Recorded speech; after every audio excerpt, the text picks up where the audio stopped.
Hi, folks. Welcome back to Father-Offspring Interviews. This is episode 12, and we are going to get right to it with our first question from Alexander from North Macedonia. In your recent episode, you talked a lot about wars. Also, throughout your career, you have talked a lot about us versus them mindsets in humans. This us versus them mindset seems hardwired into the human mind. Every conflict in human history has it, as you pointed out in your book, Behave, even young children have it. Can you envision a far-off future where an us versus them mindset doesn't exist anymore? Is that even possible? Nope, I can't envision that future. Depressing news. I think we are indeed hardwired, as you said, to divide the world into us's and them's and to not think a whole lot about them's. It is, as you said, it's there in remarkably young kids. It's there in a fraction of a second in us. It has endocrine modulators. We're not the only species you can show in other primates. They do automatic us-theming. It's really deeply in there. Oh my God, there's no hope for us at all. The key thing, though, is even though we do seem to be inevitably dividing the world into us and thems, it's really easy to manipulate us as to who counts as an us and who counts as a them. And sometimes that could be horrible because you could be convinced that those folks you were neutral about are actually thems after all, but sometimes it can go in the opposite direction. And some really interesting research being done on that of how you could supplant one category of us, them, with another one in a fraction of a second and a much more benign one. But nonetheless, we're still left with this question, is this inevitable in us? And I think unless, I don't know, you're the Dalai Lama or somebody, there's this very, very hardwired primate tendency. So what do we do with that? Are we inevitably like doomed to nationalism and ethnocentrism and all those things?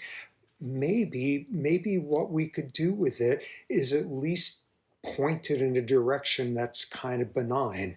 Here, what if nationalism took the form of your country being incredibly chauvinistic about how your kids have better reading scores than kids in other countries? Or you people suck, you people are dirt because look how poorly you treat your elderly, whereas we're so great. Maybe that's what we should settle for.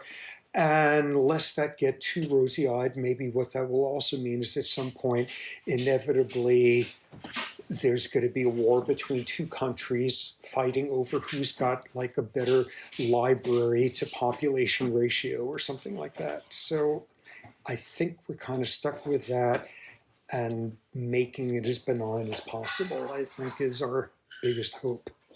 Okay, Mary says, quick, it is the zombie apocalypse. Who are you having on your team? What is your course of action? And if one bit you, would you hide it or would you confess it to your group? Oh, Mary, I've been waiting for that question for so long. Zombie apocalypse. Who would I want on my team? Edgar Allan Poe, because he could write stories that would scare the zombies away. Mind you, he's dead, but I think kind of all bets are off with the dead living kind of dichotomy here. Who else? Taylor Swift.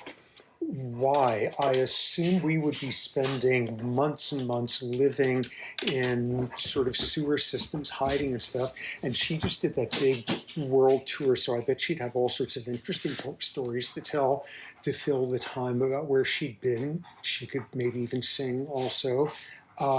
She'd probably bring Travis Kelce with him, and he'd be good for flinging zombies coming our ways.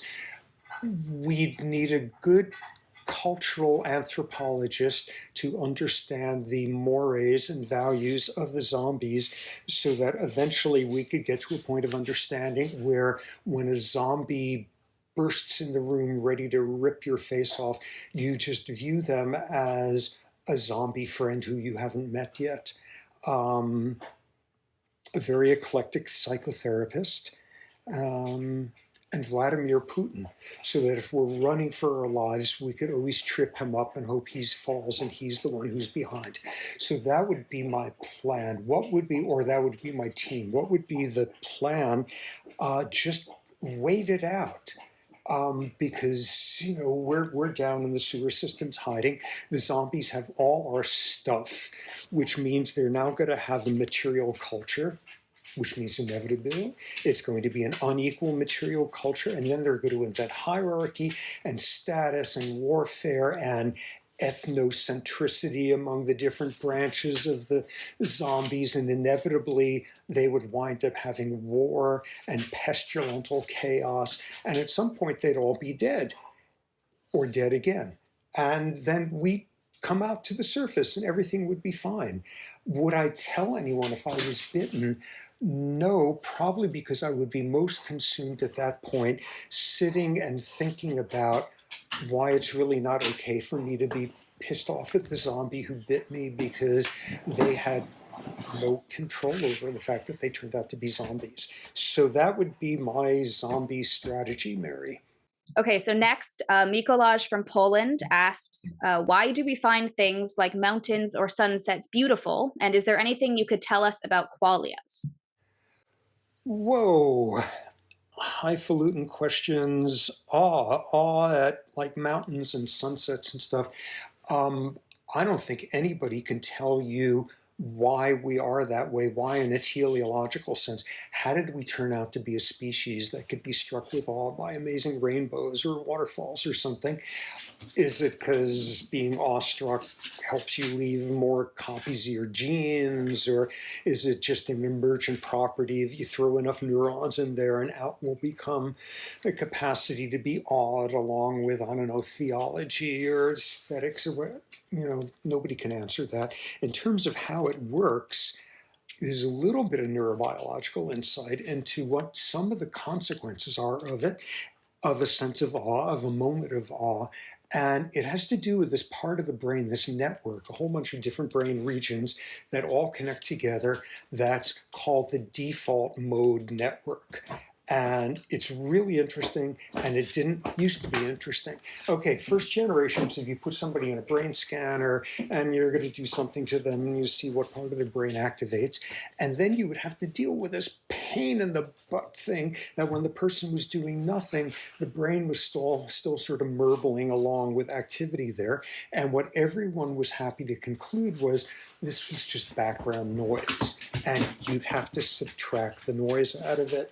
And it took forever until mostly this guy, Marcus Raichle, who was at Wash U in St. Louis, amazing neuroscientist, was the first one who sort of said, what if that stuff isn't noise? What if that your brain is doing stuff with what came to be called the default mode network when you're just sitting there doing nothing else, and it turns out that's this network that's activated when you're reflecting on stuff, when you're introspecting, when you're mind wandering, when you're daydreaming. You have one of those moments where like you just suddenly look at the sink faucet and you're not thinking anything and you can't move at all, and somebody could come up and do this in front of you, and like your default mode network has taken you over like a zombie does, and that's what it's doing. Now, one of the other things that it does is when you're reflecting on your autobiographical past. So, struck by awe, struck by something that reminds you how much bigger there is stuff out there than you, and what it's good for is, among other things, making you stop, think about you. The autobiographical part of the network goes much more quiet. You're just a speck in there, and that's not what the world is really revolving around. So I think that's very cool. Why it is we enjoy it, why sunsets make us happy, why Safi chewing something loudly right next to me here makes us happy, that, I don't know, that one's a whole other story. Actually, okay, yeah. So this reminds me of something from, from back in my youth, a college class I was in, that made this distinction between positive and negative awe, where positive awe is about beautiful things like sunsets, mountains, oceans, and negative awe is about things like natural disasters or pollution or kind of like misery on a big scale that it sort of stops you in your tracks, that kind of thing. And it turns out if you evoke a sense of positive awe in people, it activates neurons in the limbic system that releases dopamine, the perennial favorite neurotransmitter. But like dopamine, pleasure, anticipation of pleasure. But then negative awe activates the insular cortex, the region associated with sort of disgust and distress. And so one related interesting thing with that is research about the best way to get people to like donate money to an environmental cause. And it's not by evoking positive awe, pictures of beautiful scenery, but actually it's by evoking negative awe, like pictures of ecosystems being destroyed by pollution, species going extinct, which kind of seems to show that in this circumstance, while people maybe would pay money to activate their dopamine systems, they'll pay a whole lot more to keep their insular cortex from activating and not experience the bad. So cool stuff. Yeah, that's my contribution. Like back to you, Professor. Yeah, that speaks to this whole thing that the feeling of pleasure and the absence of pain are not remotely on a continuum. And in things like depression, they could dramatically dissociate and stuff. By the way, back to that default mode network, when you're reflecting and introspecting and daydreaming and stuff, one of the things that you see pathologically is this system is way overactive in depression when people are ruminating and ruminating and ruminating. It's just going around and around in that circuit. All sorts of evidence of overactivity there. Qualia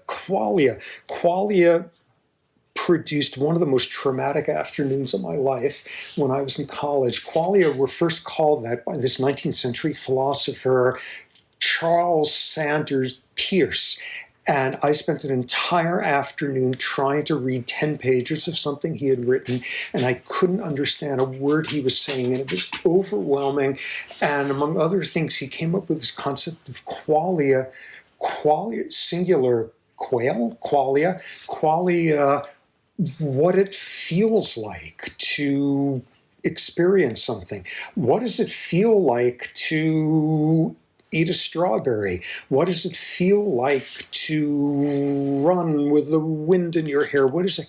And the rule is you can't just do something metaphorical. Ooh, biting a fresh strawberry feels just like sunshine, springtime, whatever, where it's by definition something you can't describe. There's no words for it, and it's private. It's what does it feel like to feel that at that moment? And this one philosopher, Thomas Nagel, sort of has this famous essay of what's it like? What does it feel like being a bat? Not, ooh, do enough ethology research that you know what the sensory world is like for a bat, but what is it like for a bat to be a bat? Which is getting at this qualia stuff. It generates this really good thought experiment. If suppose you have two people and they're experiencing the exact same world around them, all of that, but one of them lacks qualia, is unable to have this sense of what does it feel like that I am moving through this world of experience and stuff. Here's where that came up from. It is called in the business philosophical zombieism, philosophy zombies, of somebody, whoa, tying it all together where you're experiencing all the same stuff, but you don't get that sense of what is it feeling like to feel this? How does this sort of thing? And back to the question, I haven't a clue how it works in the brain. I don't understand consciousness. I sure don't understand qualia, but something about that is in there because it's so intangibly tangible when we're feeling, oh, I'm feeling this. This is what it's like to experience this. And there's no way I could ever describe it to someone else. All right. So finally, Ellen asks, how would humanity change if all humans' life expectancy was significantly increased, let's say 300 to 400 years? Good question, Ellen. And the answer is, I don't think anything would change whatsoever. Because I think our angst and our whatevers are not a whole lot different from when, I don't know, 1900, when the life expectancy in the West was half what it currently is. Where it's like that gas law, where gas expands to fill the space. And what we want and what we want more of and what we grieve never getting and all will just expand to fill the space. In other words, framing it biomedically, no matter how much we learn about how to cure diseases and all of that, there's always going to be a leading cause of death.